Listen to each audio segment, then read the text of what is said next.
Are you ready for Houston's big dig? Houston is about to pick up an interstate highway and move it to the other side of downtown. I don't know, something like 10 years, $10 billion, just a little baby project. They're calling it the North Houston Highway Improvement Project, and it's going to make some big changes to all of Houston's downtown freeways. That is one ugly-looking viaduct. Good thing it's going away. And while everybody's talking about traffic flow, one of the big reasons for this project is water flow. A big deal in a city that tends to get a little bit wet. There's probably 100 reasons why people don't like this project, but I want to dig in today the little engineering details that may make or break this kind of a project to see what it can take to make this the very best it can be. Houston's downtown freeways have always been a little bit of a mess. I-10 coast to coast going across the north of downtown. That goes from Jacksonville to LA. You have Interstate 45 that comes up from Galveston, wraps around downtown on the south and west sides, and then continues north going up to Dallas. And this big structure behind me, US 59, now I-69, well, it wraps around here on the east side of downtown. Interstate 69 is still under construction. One day it'll go from Detroit all the way down to the bottom tip of Texas. Yeah, see the sign I-69 north to Cleveland? I thought, Cleveland, Ohio. It's an interstate that's only going to get busier. No, I mean Cleveland, Texas. But the real troublemaker is I-45. Before you get to downtown, Interstate 45 is perfectly fine. But as it pierces its way into the downtown core, for an intra-urban downtown freeway, this thing's fine, but an interstate highway, no. It's got weird left exits and high-rise buildings next to it. And don't forget the weird hopping up and down as you drive over each expansion joint. I don't know why viaducts do this. So back in 2001, they started looking at a universe of possibilities to fix the problem. A conventional widening of Interstate 45, but check this out. This is the Pierce Elevated. It's this long, continuous bridge that's a viaduct through downtown, carries the freeway on top of 12 city blocks. Now, I could widen that bridge, but then the problem I run into is, well, am I supposed to knock down all the high-rise buildings that are built up right next to it?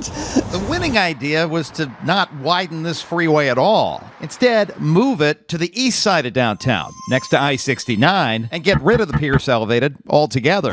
And this is the result of all those public meetings, TxDOT agreeing to surplus the viaduct along with the land underneath it. Get rid of it.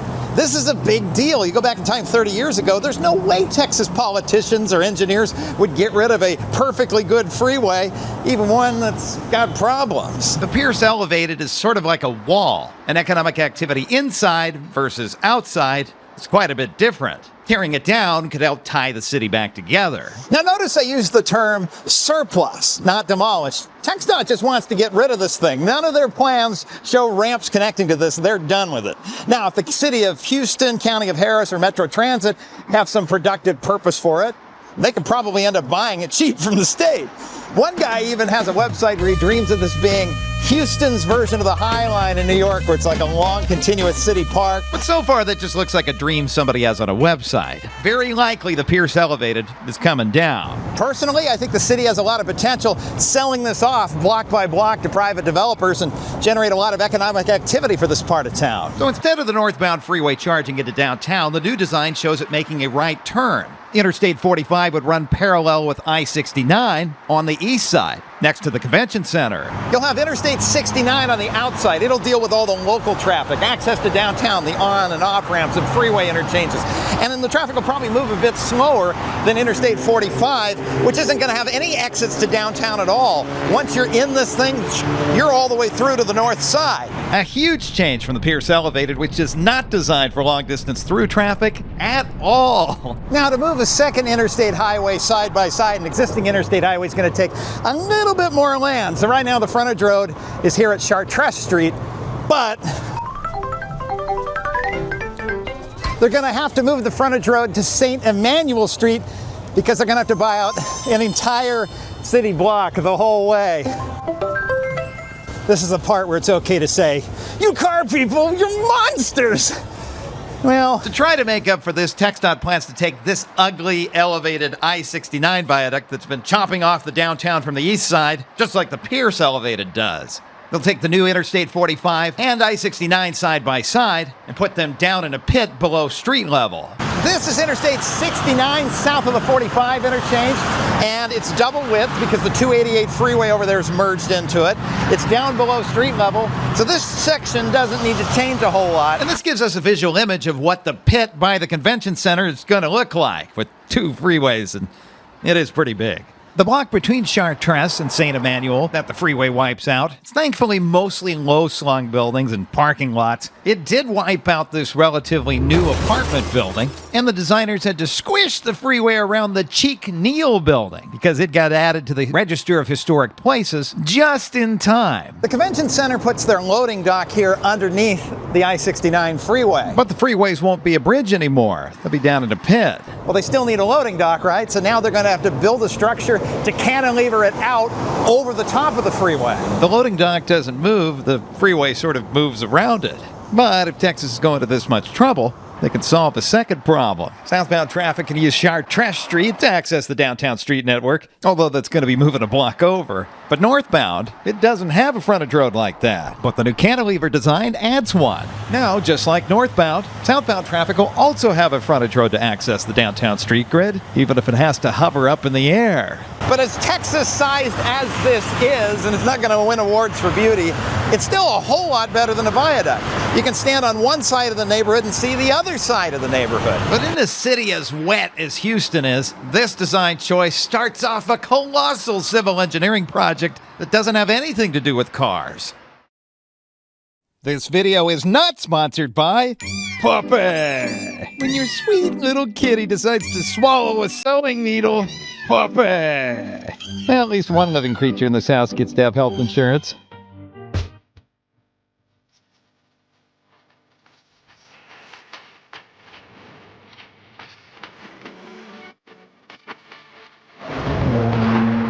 One of the downsides of putting the freeway in a big pit, though, is it becomes the low spot in town.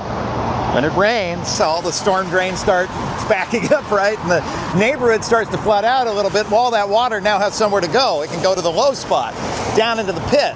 I guess that's a good thing for the neighborhood, but for TxDOT, this is an engineering problem they have to solve. Construction segment 3B1 won't build a single foot of new freeway. When it rains, water will fall onto the freeway, and drains on the side of the road will capture all that water in underground tanks that it'll push out to the river. The only problem is the river's at a higher elevation than the tank. And water doesn't flow uphill, so they're going to have to pump it back up. It's going to rain everywhere on this project, and so they have to put pumps in everywhere in about a half dozen places. One of the biggest pumps is right here at the corner of the 45-69 interchange. From here, pipes would carry the stormwater north on St. Emmanuel Street up to Buffalo Bayou. So I tend to say the stormwater is getting carried away underground by like a sewer pipe. They want to call it a stormwater conduit because some of these things are 12 feet by 12 feet. But I can't take all of that runoff and dump it into Buffalo Bayou all at once. The bayou likes to flood out even when there's a moderate rainstorm because all the other drains are trying to drain to it. Now imagine I take a huge freeway's worth of runoff and also dump it at the same time. That's going to be a problem. Harris County's flood control district is building a retention pond. The idea is all that freeway runoff will go here, sit here for a while, and then slowly trickle out to the bayou so you don't overwhelm it. It's a clever idea. There's just one problem. This used to be a neighborhood with like 200 to 300 households. It was called Clayton Homes, a neighborhood of townhouses that were part of the Houston Housing Authority. I mean, public housing never has a good life, but this poor complex, back during Hurricane Harvey in 2017, it flooded out. Half the units were so bad, the Houston Housing Authority tore them down, and in 2022, the authority shut the whole place down, moved everybody someplace else. Historically, America had a bad track record when it came to kicking people out of their houses for a big public works project. Back in the 1960s, it was pretty awful. You'd get a letter in the mail, it says you have 90 days to move, you're getting bought out, and typically it would affect vulnerable populations the worst. So I could see it bringing back some collective trauma of, oh no, the bulldozers are pushing their way through the poor neighborhood again. The Uniform Relocation Act, Congress passed in 1970, makes sure renters find decent, safe, and sanitary housing and helps them pay for moving expenses. In this promotional video Texas made, they brag about how they were able to coach a displaced renter so that she could buy her first house. So walking distance a little bit to the east of where Clayton Homes, that project was, is this brand new thing that opened, the Point at Bayou Bend, which if you drove by it, you wouldn't know this is a housing project because it's a private public-private partnership, you know. Had this one been open when the other one closed, maybe it would have been a little less traumatic because families could have just upgraded and moved from an old unit to a new unit. With the biggest of 14 retention ponds now sitting on the Clayton Homes site. If TxDOT would be okay moving Interstate 69 a little bit to the east,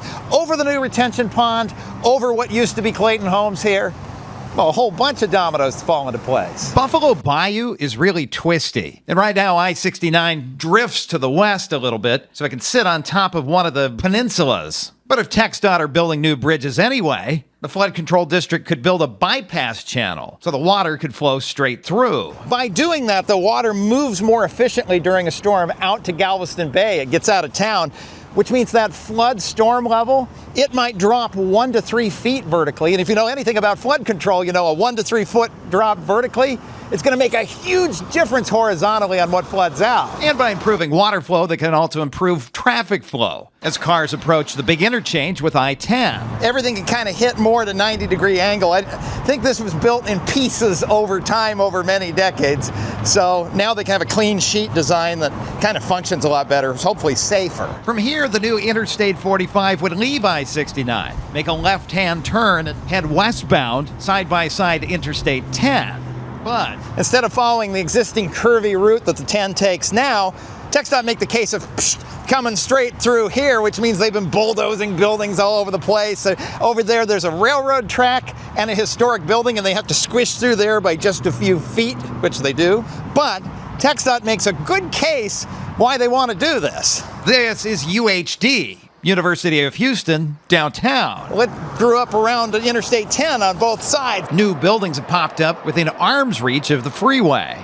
And now Interstate 45 would also have to squish through here. If I widen Interstate 10 to add I-45 to it, well, it's going to be a lot wider, and then what do you do with all the buildings that built up right next to the freeway? Hence TxDOT's case for moving I-10 and 45 away from the school. It also means the old curvy freeway gets surplused. UHD already rent the airspace underneath I-10 to put in this parking lot, so I think with that kind of relationship, they're probably a pretty good candidate for the ones that TxDOT will sell this surplus right away to when I-10 goes away. As the new freeway crosses over Buffalo Bayou's younger cousin, White Oak Bayou, we get to the final stretch of freeway, Interstates 10 and 45. The 45 about to split off just to the north up here and become its own freeway.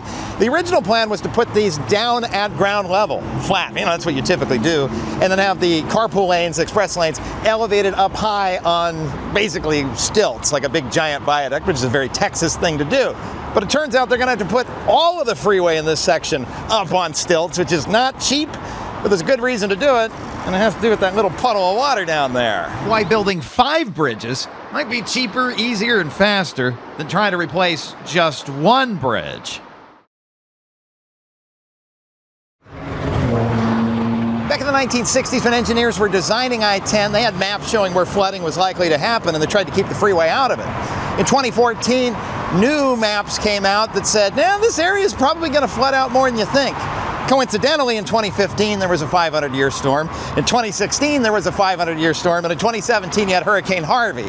So they have to follow the new maps now, and that means this freeway has to go up a lot. If engineers want to keep drivers safe and relatively dry, all the freeway lanes through this stretch need to go up as much as 12 feet. But you know what? This is going to solve a second problem they're going to have with this bridge here. It's an old Union Pacific Railroad bridge. And if the main lanes are down on the ground and have to go up 12 feet, this bridge, which is already a little too short, is going to be really too short. So TxDOT would have to build a new bridge for Union Pacific that goes up and over a bit higher. The problem with Union Pacific is, and I don't think I'm being slanderous to say this because I've heard it from a lot of engineers, when it comes to civil engineering projects like bridges, railroad companies are a pain to deal with. Not because they're bad people, but because they're in the business of moving trains, not building bridges. And so this could take years and years and years of bureaucracy within their company to get done. It's a whole lot easier if you're just going up anyway to just go over the top of this completely and leave it alone, which is what they're going to end up doing here. By rebuilding this stretch of I-45, TxDOT also gets to fix the carpool lane problem. Right now, I-45 has an express lane that's only one lane, and it switches morning or afternoon. And in today's post-COVID economy, there can be traffic going both directions at the same time. That leaves us with one stretch of freeway, the old Interstate 45 west of downtown. Even though this won't be I-45 anymore, they still plan to keep a lot of the Westside freeway structure up. And you say, well, why don't we pull this down to the ground, make it a surface level boulevard like they did with the Embarcadero in San Francisco? And they could do that. But you start at I-10 and, well, you cross railroad tracks, Amtrak, freight tracks. It's like, okay, well, we need to keep a bridge for that. But then I want to drop it down and I can't because it crosses Buffalo Bayou and the light rail train. And then you can drop it back down to street level, except it goes over Buffalo Bayou again. By the time you can set this road down on the ground, you're basically at the Pierce Elevated. So they just dump everybody off at the last off-ramp, Jefferson and Peace Streets. But maybe you're like, I don't own a car, it's $10 billion for cars, I don't care. Well, do care, because this is the part where the project gets a little bit different. Because so much of the freeway now sits below street level in a big pit, you could build a really long bridge and, say, put a park on top of it, effectively putting the freeway in a short tunnel. Engineers call this a structural cap. And TxDOT, they want to do it. I cannot overstate what a big deal this is for a state like Texas, that they are going to engineer, build, and maintain for that park to be there. TxDOT proposed doing this not just here in Houston, but also projects in Austin and Dallas. In fact, downtown Dallas already has one of these. Now, TxDOT won't pay to build the park on top of the cap structure, but they are paying for the cap structure. That's like hundreds of millions of dollars. And it provides an opportunity for the convention center or the city or somebody to fund a really great thing that ties downtown together. There's also one more short viaduct we haven't talked about. TxDOT plans to take this freeway near Midtown and also put it down in a pit. Just like it does over by the convention center, and sections of a cap going in. It's here where Metro Rail's Red Line crosses underneath I-69, and this cap could turn into an entire transit center if they can figure out how to keep the trains running. That's one of the challenges, is right now you have an operating light rail line. What do you do if you're digging a freeway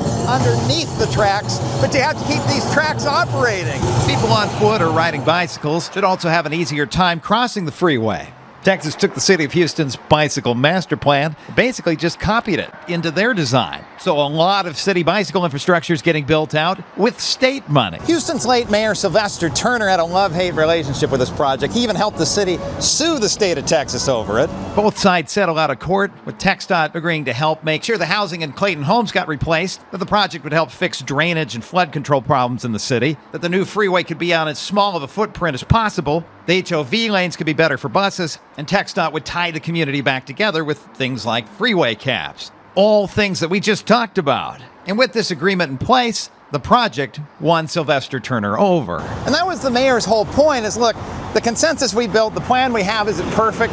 No. But it's a whole lot better than what we currently have. And remember, this is just segment 3. There's still a segment 1 and 2 that'll happen in long future decades, replacing the freeway north of downtown way out into the suburbs. So hopefully you can see why I find this project so exciting. Yeah, it's mostly for cars, but it does help out bicyclists, people walking. It helps knits communities back together. Now, when a big event happens downtown at the convention center or Toyota Center, you're never going to be able to get everybody in and out of downtown by car. Plus, you got to pay like $50 to park downtown. It would be nice to see Harris County voters vote for a transit tax that expands the rail network so more people can come into downtown without having to drive in. And by doing that, hopefully keep these freeways moving a little bit longer. From Houston, Texas, I'll see you next time.